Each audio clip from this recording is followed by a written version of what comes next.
thumbs up. We can start talking. Well, that was a cue for anyone else to start talking, not me. I do enough talking. No, thank you for being here. Let's just go down the assembly line, I suppose. One side or the other, just maybe a quick introduction, and then jump into whatever you want to talk about, or Q&A, or... Sure. So I'm Tri from My Life in Gaming. Corey is also here at the convention, but he's off doing other important things right now, so I'm here representing all of My Life. Secret meeting. And I am Steve Wright. I am Mr. Right Way on YouTube. So I'm John Hancock, also known as the Immortal John Hancock. the professor. Yeah, the Professor Retro. My new side. I kind of like that. Okay, that's new. Yeah, I'm gonna go with it. Yeah. All right. My name is John Riggs, and I am under the amazingly creative YouTube name of John Riggs as well. That's I can top that. I'm Adam Korlick, and I'm under the channel Adam Korlick. I'm formerly with Game Society Pimps, as well as Machinima, and a travel channel called Flying and Eating with Adam Korlick. Very creative. I love it.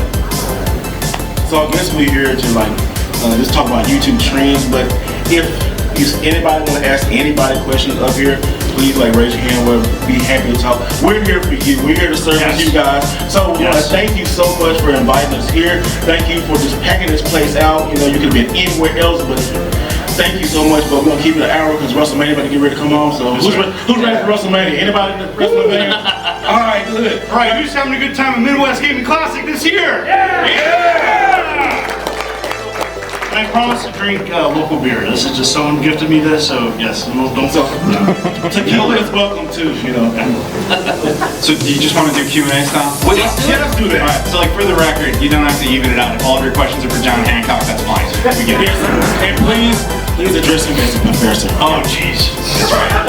The professor. So Retro. I would suggest just hands up and just whatever. Yeah, questions about YouTube, questions about gaming, questions about game collecting, questions about if you have a technical question for maybe Tri down the end of the line or something like that. Anything, yes. Or what we're drinking. That'd be fine too. Yes. Atari hat, go. For Mr. Rightway. Yes, sir. How many belts you got?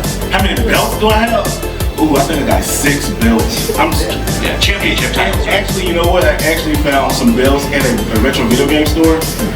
And that's not a place to find belts because if you see me, you know I can get on a kick and just go. So yeah, I got 6 belts. Awesome.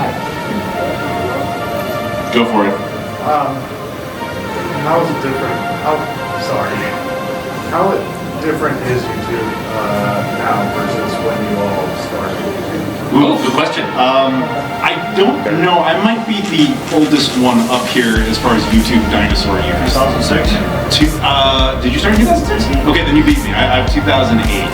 So Okay. you start off. You start on that. All right, I'll start, and I think we're all gonna have different opinions or feedback about this. So when it first started out, I didn't even have a tripod, and I was taking my nuts and bolts of video game collecting videos and uploading them, and it was essentially just nonchalant talking about games and stuff in front of a camera. And I think it's changed a lot because people have gotten better at it. It's gotten more sophisticated. There's a lot of more things you can do. I kind of a little bit old school still, but I definitely have adapted it, giving feedback, constructive criticism, just to make better video content. I give a lot of credit to John Riggs here, really helping me with that content. And really, and my advice to you is really just to listen to other people, to listen to feedback that you're getting that's constructive and helpful. I would say that, along those lines, that YouTube really started very aptly with its name. It was a platform for you to, broadcast. Over time, it's become, I would say, very corporate, networks would get more attention. So back in the day, it was a lot easier for guys like us to be like, here are the things I picked up at a Goodwill or whatever, and people were excited about it. Or you were talking about a video game console specifically that no one really made videos about, and you could kind of grow organically from that. I mean, you were 08, 09, monetization didn't even start until 2012, so it was not a career option. It was just kind of, I'm passionate about doing this for one reason or another. Show and tell. And then over time, once there was a financial element to it, you could either make a profession out of it, or it just kind of filtered out people that weren't really meant to be there. But you'd also introduced the option for higher quality and better funding, and then it became what it is now. Does that make any, would you say, yeah. I say I started in 2010. Didn't take it really seriously. I'm a professional photographer, so I did like photography stuff. Like my first video was kind of like the right tech show. I was like, I didn't know what I was doing, but I will say this: if you want to start a YouTube channel, start it. Pick up your phone, hit record, and just put your message out to the world. What I found in the last 2 years is I've grown, and I've been blessed. I've been growing really good and really like crowded market is gaming. I call mine gaming lifestyle. Just put yourself out there, be honest, you know, be genuine, and just put stuff. Don't put quality out. They put quality out, but make sure your audio is good. You can have crappy like camera work, but if you got great audio and a great personality, and people want to like just hear you, you will make it. Anybody in here can make it. Anybody in here, anybody can make it. YouTube, it is work, it is hard, but it is so fun. I'm telling you, it's so fun. I love it. Even the bad days. So I love it. You?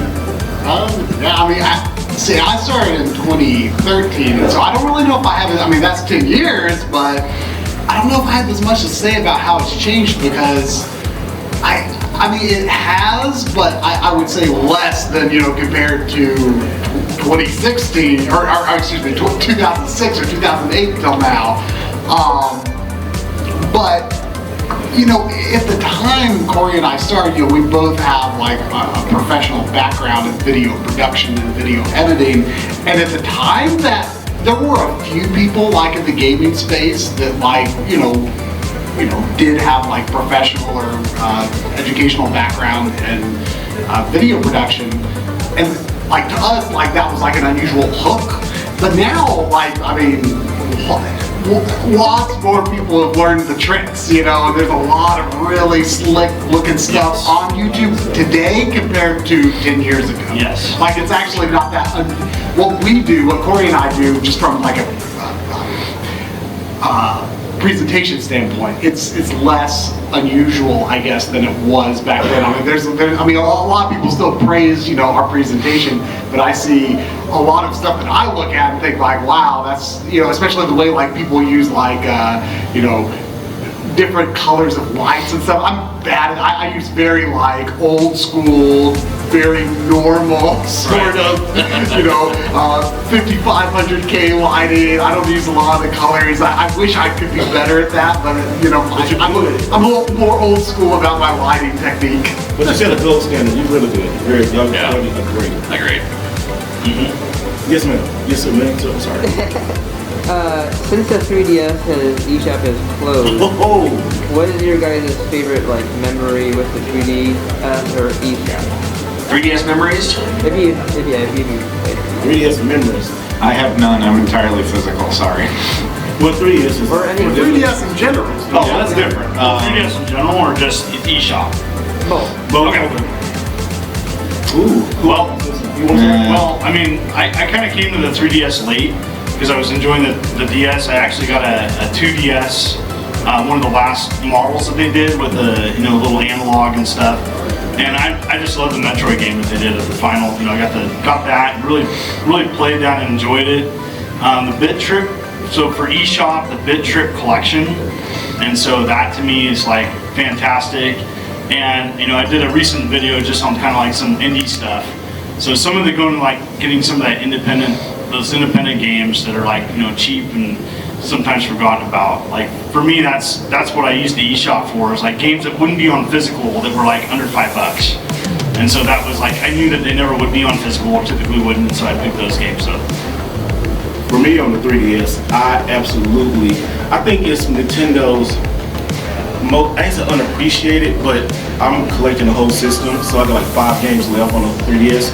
But it's at least over 200 great games. I mean, the 3DS is so amazing. Like I got my 3DS now. John had reminded us to bring your 3DS, you know, out to like conventions and stuff. So what's the Spot Pass? Oh yeah, Street Pass. Street Pass, yeah, Street Pass. Oh, yeah. And I met like just so many different people and collecting the games and stuff. I'm a big proponent of the 3DS. I love it. Like the games are great. One thing I don't like about 3DS is GameStop about 2 years ago, GameStop, they told everybody to just throw away the carts, not carts, but throw away the cases. So if you're going to collect 3DS, I would say it's kind of late. But if you can find stuff and you find empty cases, those are going to be gold because they like the Game Boy Advance and Game Boy and all that. People threw away the boxes. The 3DS was kind of aimed at like kids and stuff. It wasn't taken seriously, but it is some great games. I did a lot of videos on it, but I love it. But if you see boxes, you see games complete, just buy them, save them to trade with somebody else, and just keep in your collection or keep in your collection. So I love it. I love it. Bunch on the sales floor too. Yeah, bunch of physical and complete box collectible stuff. But it's not as much like it was last year. No. A lot of people holding on to it because I can't find the last 5 games I need. And they're like under $20.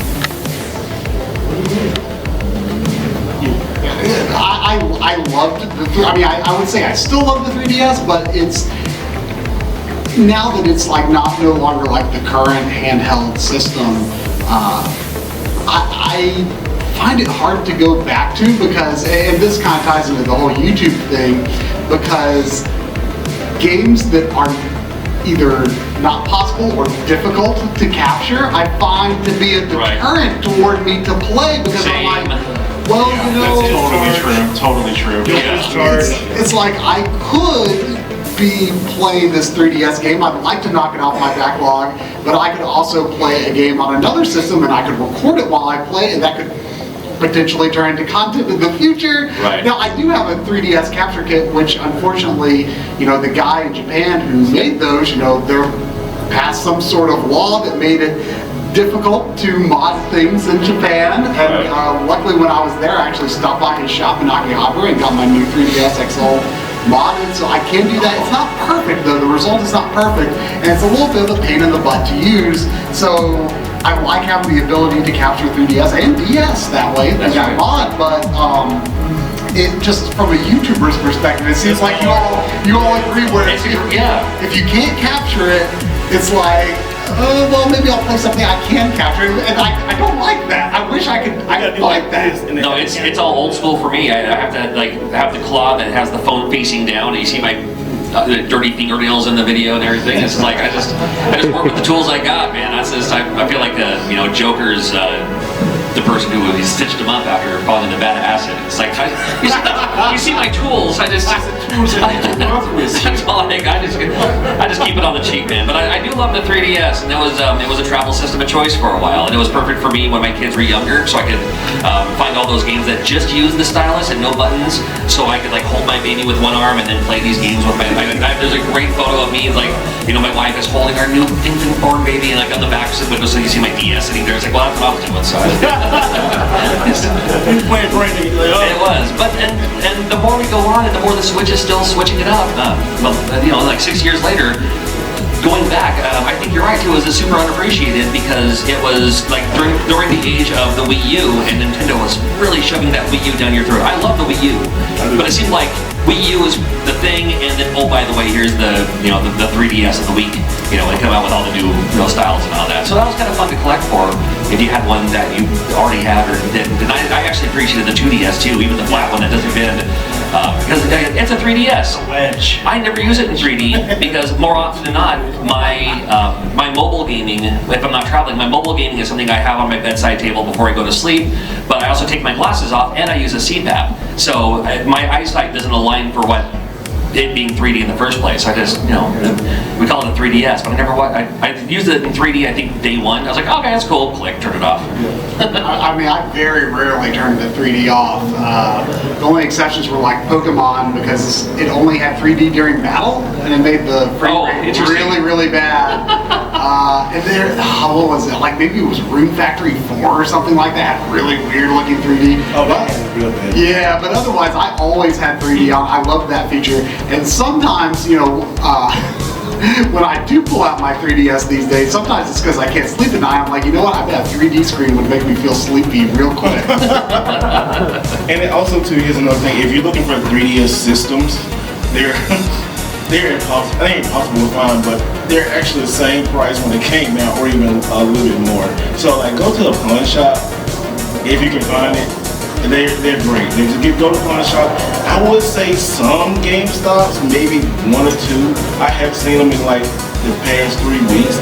I guess GameStop corporate is sending them to GameStop. So just go if you want a system, try to like get one here, bring some trades. Because like a new system is like about $250 for a system, and it's like a 10-year-old system. That is crazy. So you can see the potential for the 3DS to start like going here and then going crazy. I just don't. I hate to see where it goes. I love physical, but this 3D shop, they should have said more modded. Each one is modded everything. You know. Yeah. Next question. Sorry, next question. Anyway, go for it. Bull tag. Try one of your videos that you do like the year review, you usually point like the year of the spaceman, the year of the caveman. What would you guys say down the line? What's 2022? What would you say is the year of the spaceman? For 2023? Yeah. You know, we never actually came up with a official theme going into the year. I was kind of advocating for the year of the Bomberman because I started off playing a couple of Bomberman games on the back lottery stream earlier this year. I don't know, maybe I can play some more Bomberman games and I can call it the year of the Bomberman, but it's to be determined. There may or may not be a theme this year. We'll see. That sounds like it. I would say the rise of fighting games. Capcom, Street Fighter 6. Capcom just announced they're doing a $1 billion pool for like the first winner. And I just came back from the Capcom Club, and it's going to be made. Street Fighter 6 is going to be made. You got Street Fighter, you got Tekken 8, you got Mortal Kombat coming out. This calendar year is going to be like the year of fighting games. You're going to see it everywhere. Street Fighter 6 is going to bring so many people into the fighting game community. It's going to be ridiculous. And the game is amazing. So yeah, that's one thing I think it's going to be.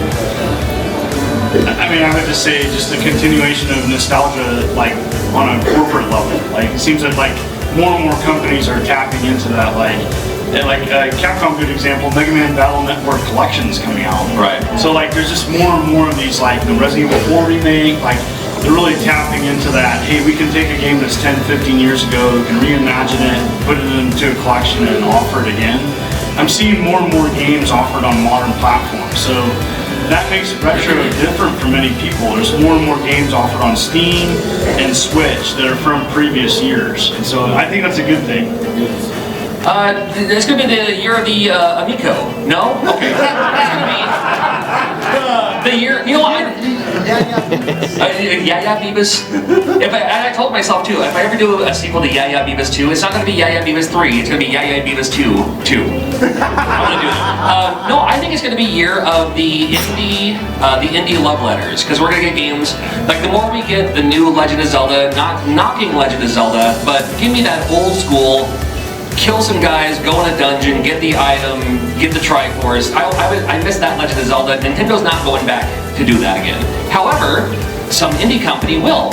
And it won't be Legend of Zelda, but it'll be the very Zelda-like game. So I think we're going to see a whole lot more of those coming soon, too. Where it's like, oh, just, why are you, where's Star Tropics 3? Well, Star Tropics 3, if that hasn't happened yet, we'll see. But now there's people our age making these games and making these decisions. So instead of having Star Tropics 3, you might get Solar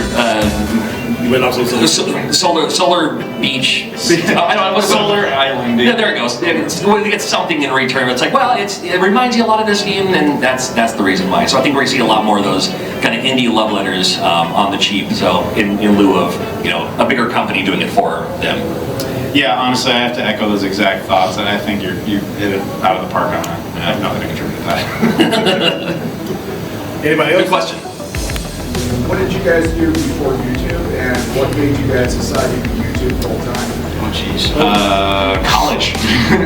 So I came out of film school. Yes, really, I actually did do that. Yeah, no, but back in the day, you didn't have access to the good toys. And here's a little fun fact about YouTube. When people get used to your channel a certain way, you're stuck. You can't really change it much. Otherwise, it's like, you're not allowed to have better video quality. We're used to you sitting in front of a flat angle all the time. I want my nostalgia berries. I'm old enough on YouTube at the point where people are like, I'm nostalgic for you looking exactly the same way I remember you. That gets weird. So, So, Might, prior to that, no, I was in college. I went through film school, and at the time, I was making like a lot of short films. I wanted ways to host them, but they take months and months to produce. And you're like, well, you got to produce content a little more often. I was like, okay, I have a bunch of video game stuff. Let me make video game stuff. And then that just ended up becoming the path where you saw some sort of success. But as we said earlier, monetization for us didn't exist for like 5 years after we started. Correct. So by then, it was kind of like, maybe this is a thing. Maybe we can make this work. And then it's, you get involved in other channels and work more. And I don't know, I always said I just kind of fell into a career.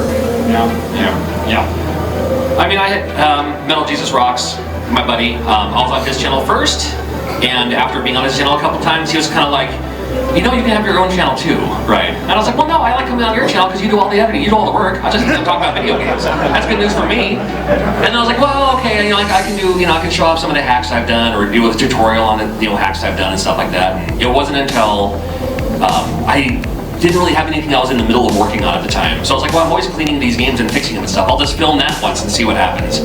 And that's kind of where the whole open heart surgery stuff came in, where it's just like, it was a throwaway video idea. It's like, wait a minute, I'm getting more views on these than these other stupid tutorial things I'm doing. I'll stick with this. That works. So it's always evolving, it's always growing. But yeah, before YouTube, I worked for a group of radio stations, and I still do. I still have a day job, So it was just kind of the thing where it's like, oh, I can do this on the side too. Cool. I'll make it work. I was a lot of things. I was an original organizer of the Portland Retro Gaming Expo for 6 years. I was a teacher. I was a major collector. I was in magazine, featured in Tips and Tricks magazine in January of '03 with the Tony Hawk cover.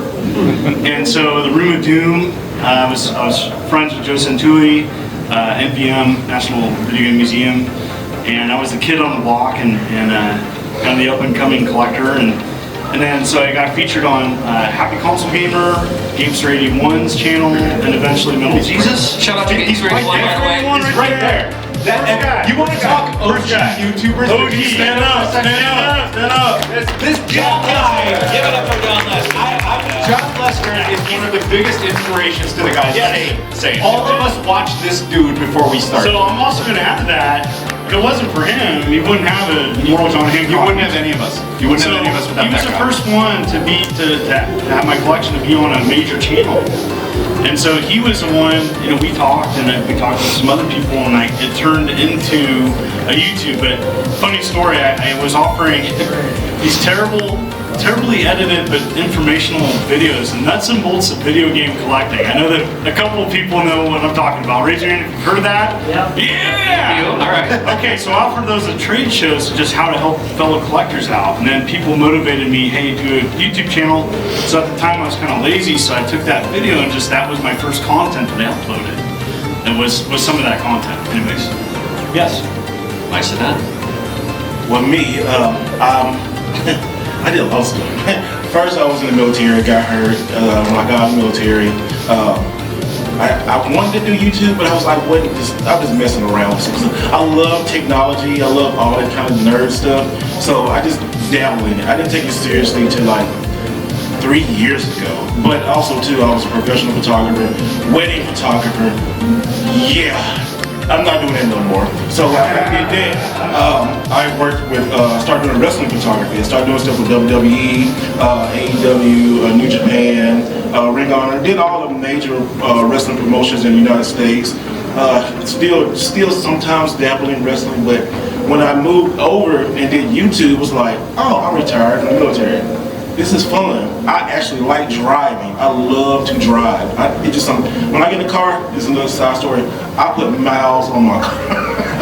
I get a brand new car. I put a lot of miles on my car. But I love to drive. I love video games. So let me just combine the two and just talk and do whatever, Sometimes some people like when I go and get video games, I just slam them down. People get mad when I do that. I just do it again. Keep doing it. But that's what I've done before I did YouTube full time. I was a wrestling photographer, wedding photographer, in the military.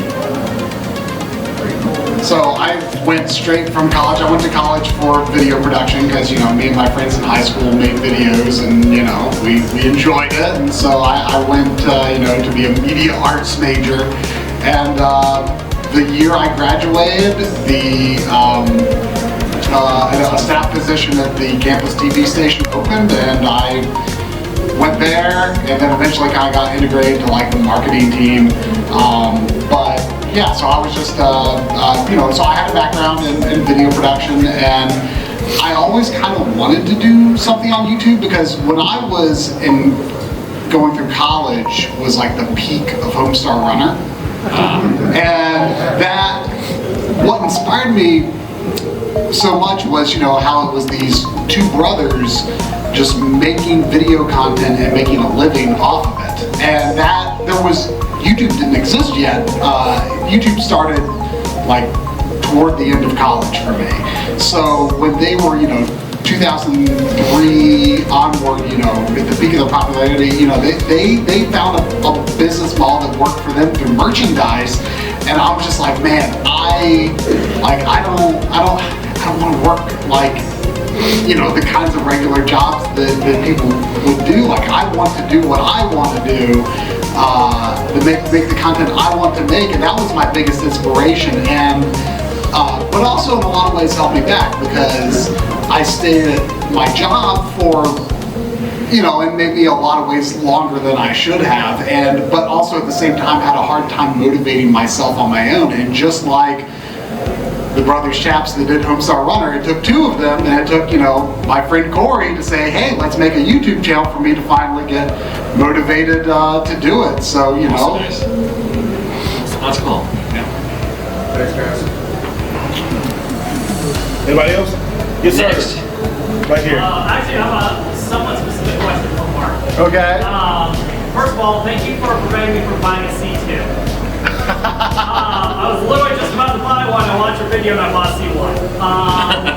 So, question: now with CRTs, you know, aging and being hard to get, what and the lag issue with the C2 for 3.5 content, what would you recommend or what do you see going forward for 4x3 line? Yeah, I mean, you know, honestly, I mean, I don't have a lot of hard data on like how other current TVs or 2023 TVs fare in that arena.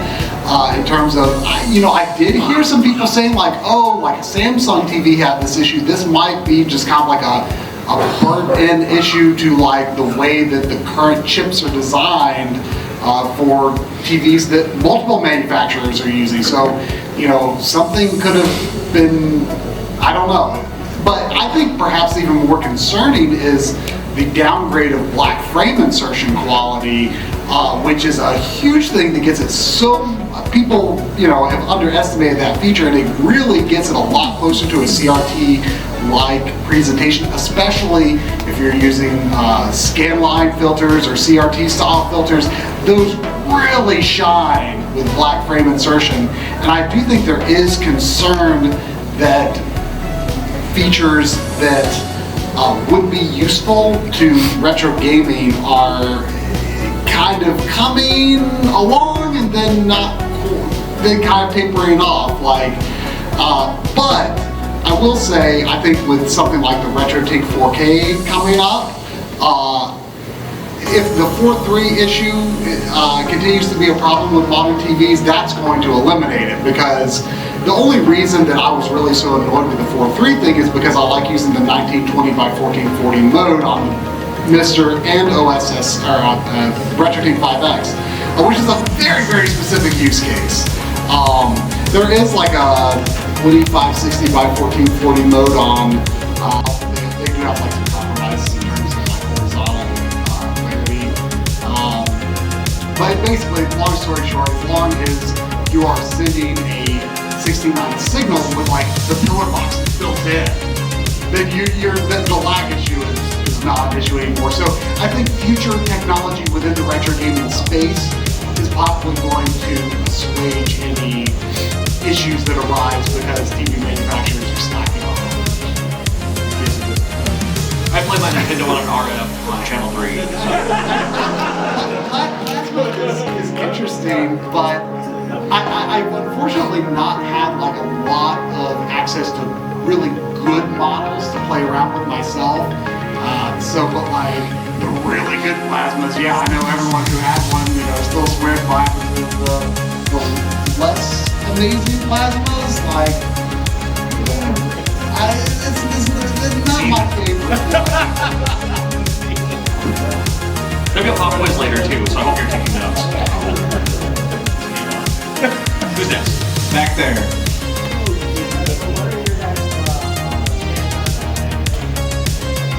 Do it. I love it. Do it. Go for it. Go for it. Like I said, it's on 3DS. Steam Deck. Hey. Yes, sorry VCS. Emulated. On it. Honestly, play what you want the way you have the ability to play. I mean, that's exactly. I mean, there's so many, there's PlayStation versus Xbox in the whole modern gaming space.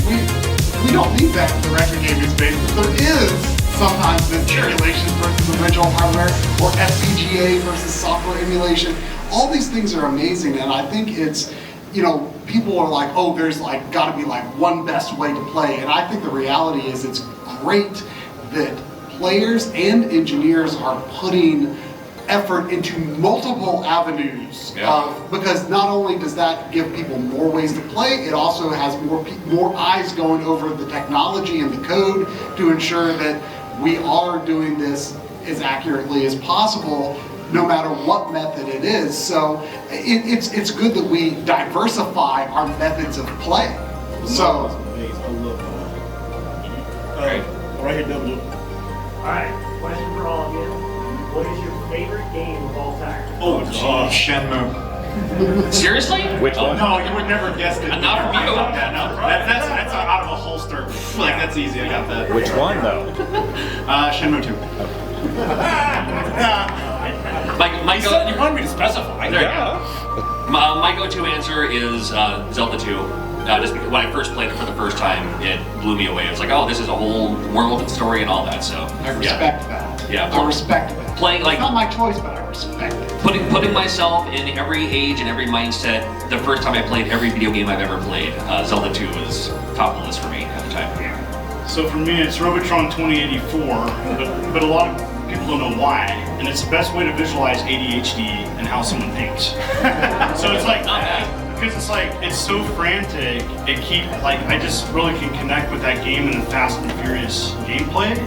And my collecting journey started with the 7800 version of that game, and I really connected with it on a personal level.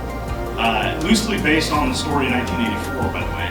And so, so it's a crazy, awesome, frantic game. If you haven't played it, one of the original twin stick shooters, the OG twin stick shooter. Right. Love it. Favorite game of all time. I would go with Super Mario Bros. 2 because the music, the colors. I can remember like getting that game for like my birthday and unwrapping it, and still I could smell it unwrapping, and looking at all the like instruction manuals, looking at like reading from the front to back when I'm not playing it. Just I'm hearing the music now, I'm getting goosebumps. And like I love Super Mario Bros. 2. I think it's the best Mario. Well, I won't say the best Mario game. I will say probably the best 8-bit. People will say 3, but 3 is great. But 1 to 2. Here in America, it just was a total like whoa, like this is what video games are, like Mario 2, when you had that crank box, I just love that music, and you can keep them, and what's so good about this is just me in my house, we had 4, me, my brother, my 2 sisters, so we had to take turns playing, but also we had to do chores, so we was slick. I made sure, we used to wash the dishes, right? I hate washing dishes. Anyway, we playing, but we could not turn the Nintendo off because if you're playing and you gotta do something, you had to push pause. I didn't push pause. I just put Mario on a hill and kept going because it wouldn't stop. And you could hear the music, and it was I guess they use it, they play on YouTube right now, but yeah, I just play it forever. I take my time watching this shit, niggas mad.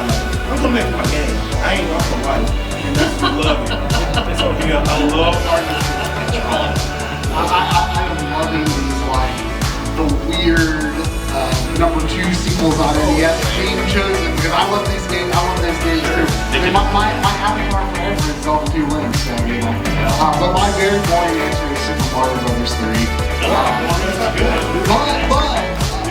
I mean, yeah, it's a common answer. I feel like these days more people say Super Mario World, and I love that game too. But I'm sorry. 2. But you know what I will say? 3 to 2. Alright. Super Mario Brothers 2. Super Mario Brothers 2 probably is Koji Kondo's best work, I think. Over 3. I mean, 3 soundtrack is like not. I mean, it's 2 okay. soundtrack is great. Just 3 soundtrack has a lot of good points, but yeah, 2's is. Super Mario Bros. 2, raise your hands. Mario 3, raise your hand. Boom shakalaka. Hey, hold on, y'all brainwash. No, I'm gonna say 2 Come on, words. y'all. The only reason Mario 3 made it was because of the reason. Come on. If the wizard wasn't around, Mario 3 would have said, tell the truth, right? Come on. Alright, next question. Wait. Okay, we're good. We're good. We're good. In the back there. He's a winner. Most regretted video game purchase. The Neo Geo X. Ooh. I own a Tiger Warzone and I don't regret that. No, it's not.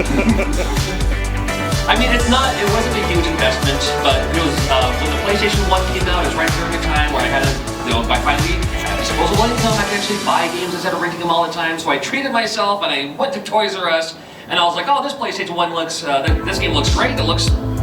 I've never even heard of this game, never even saw it in magazines, I want to buy it anyway. And the game was Time Commando. Not that you know it, you can look it up on YouTube later or not, but look up Time Commando. I was like, oh, this game looks cool, and it was not. And I was like, well, and it was only $40, but still, a regrettable purchase. I should have done the research, you know. Oh my gosh. Well, Okay. All right. I saw this like interesting cover. It was an Xbox game. And I was like, gosh, I've never heard of this game. It's so obscure and there's not any reviews on it. Drake and the 99 Dragons. I'm like, okay, how many games I'll play? I get a discount. It was like $20. It was like less than 20. Took it home and I'm like, oh my gosh, dread awful game. Like it's just broken and it's just like not fun at all. And it's like terrible controls and they got lazy with the programming. Like you go through the first level backwards, like for the second part. Oh, it's so dumb. Anyways, like, terrible game. Like one of the worst purchases, and it was just because $20 at the time as a college student is like you could have said $100. Yeah. Like it was just like, oh my gosh, I hate this game. that's Taco Bell for a month. Yeah. Oh, That's a lot of 29-cent cheeseburgers. Mine is Mario Bros. 3. We keep the joke going. No, I absolutely hate and wish I never bought Solar Jetman. I hate Solar Jetman. I do like Solar Jetman. Last year. I had a great time with it. But you know what?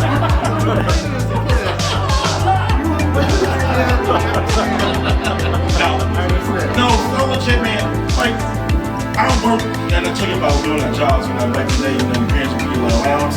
I wasted money on Solar Jetman. I hate that game.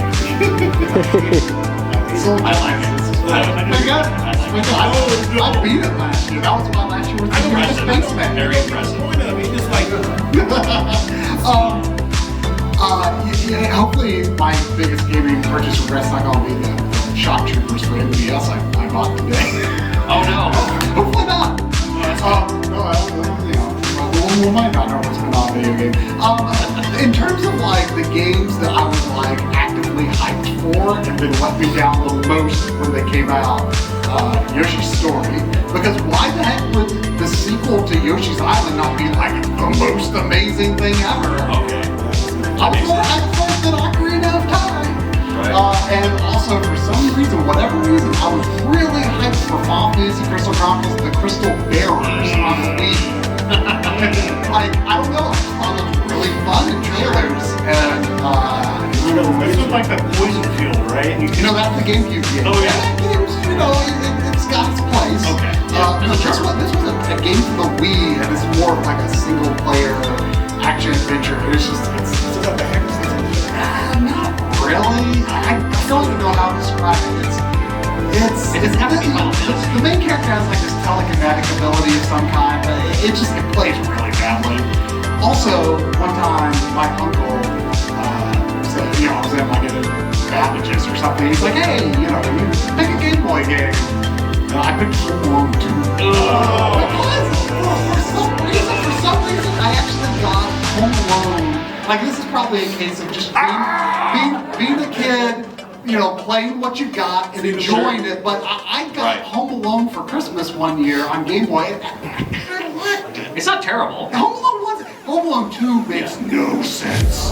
No sense. So, do you ever think back, like, man, when I made like a bad game pick as a kid, I would love to go back in time and look at what else was on the shelf, knowing what I know now. And you probably missed something that's worth $1,000 now. You know? So we only have like 5 minutes left, so either power round or, I don't know, whatever you guys want to do. Go for it. Orange. You, yes. Square Peg City. Is it a trend? Sorry, what? YouTube Shorts. Is it a trend? What's your opinion? It's not a trend. I mean, they kind of force it on us. Yeah. I don't know how much we Yeah, participated. YouTube spends so much time and effort and energy and money and research into doing YouTube. Like people could choose not to go or not, but they're not going away. They're not going away. There's a competition. TikTok does, I guess. Right. Competition doing it. If you want to get in YouTube, start with shorts. I've seen channels go from 0 to 1,000 to 1,000,000 over shorts in over a month. Yeah. Do it.